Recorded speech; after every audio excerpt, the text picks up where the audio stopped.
हरियर बाँस केरा इहो बीट ओ जे पियर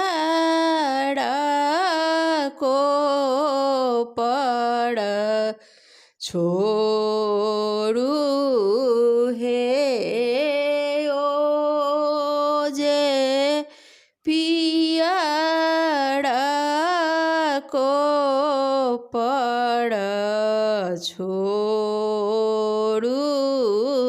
हे ताही बीटा पैसा लाह दुलड़ुआ बड़ुआ बाबा बाँस कटाए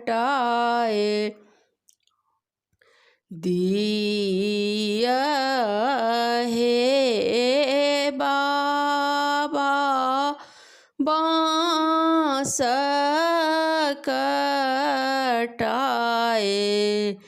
दिया हे आमा सुबह सुबह गावी दिया है से हो सुनी बड़का बाबा बाँस काटल ओ जे दादी सुबे सुबे गाओल हे ओ जे बड़की दादी सुबे सुबे गाओल हे ताही बाँसे मड़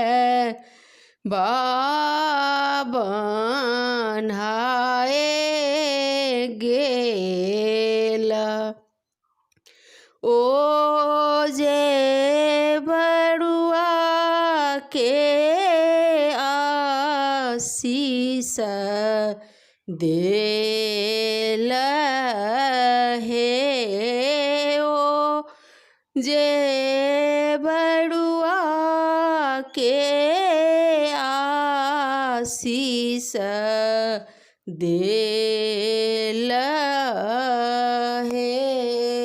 धन्यवाद। यदि नीक लागे तो हमारे चैनल के सब्सक्राइब और लाइक जरूर कर देवे। धन्यवाद।